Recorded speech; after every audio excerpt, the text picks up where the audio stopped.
கர்த்தராகிய இயேசு கிறிஸ்துவின் இனிய நாமத்தில் இந்த அதிகாலை வேளையில் உங்கள் யாவருக்கும் அன்பின் வாழ்த்துதல் தெரிவித்துக் கொள்கிறோம்.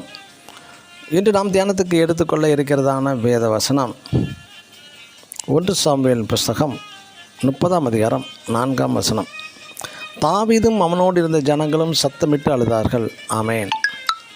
தாவீதும் அவனோடு இருந்த மனுஷரும் சிக்லாக் பட்டணம் சேரும் முன்பே அமலேக்கிய சிக்லாக் பட்டணத்தை கைப்பற்றி பட்டணத்தில் பிடிப்பட்ட ஆடு மாடுகள், விலை உயர்ந்த பொருட்கள் மற்றும் தாவீதின் மனைவி பிள்ளைகளையும் சிறைப்பிடித்து கொண்டு போய்விட்டார்கள். அது மட்டுமல்ல, பட்டணம் முழுவதும் சுட்டெரித்தும் போய்விட்டார்கள். தன்னை நம்பியுள்ள குடும்பங்கள், தனது குடும்பங்கள் ஒன்றுமில்லாத ஒரு நிலவரம். இச்சமயத்தில் தான் தாவீதும் அவனோடு இருந்த ஜனங்களும் சத்தமிட்டு அழுதார்கள் என்று வேதவசனம் குறிப்பிடப்பட்டுள்ளது.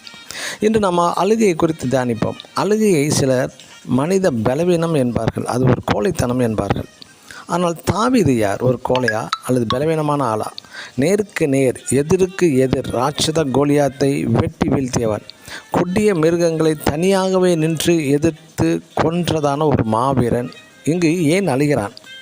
தாவீது தேவ சமூகத்தில் அழுதான். கர்த்தரால் திடப்படுத்தப்பட்டு சிறைப்படுத்தி கொண்டு போனதான மனைவி மக்களையும் அனைத்து கொள்ளை பொருட்களையும் திரும்ப பெற்றுவிட்டான்.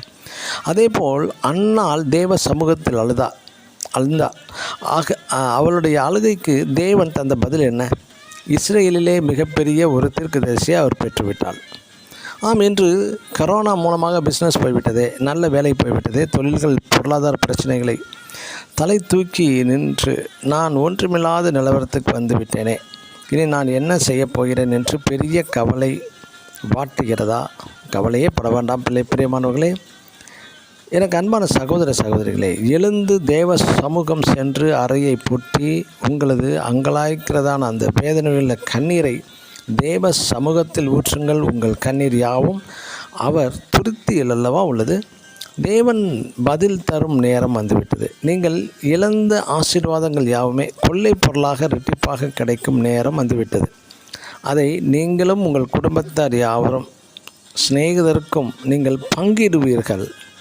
அந்த தேவ வசனத்தை, தேவ ஆசீர்வாதத்தை. ஆமேன். God bless you.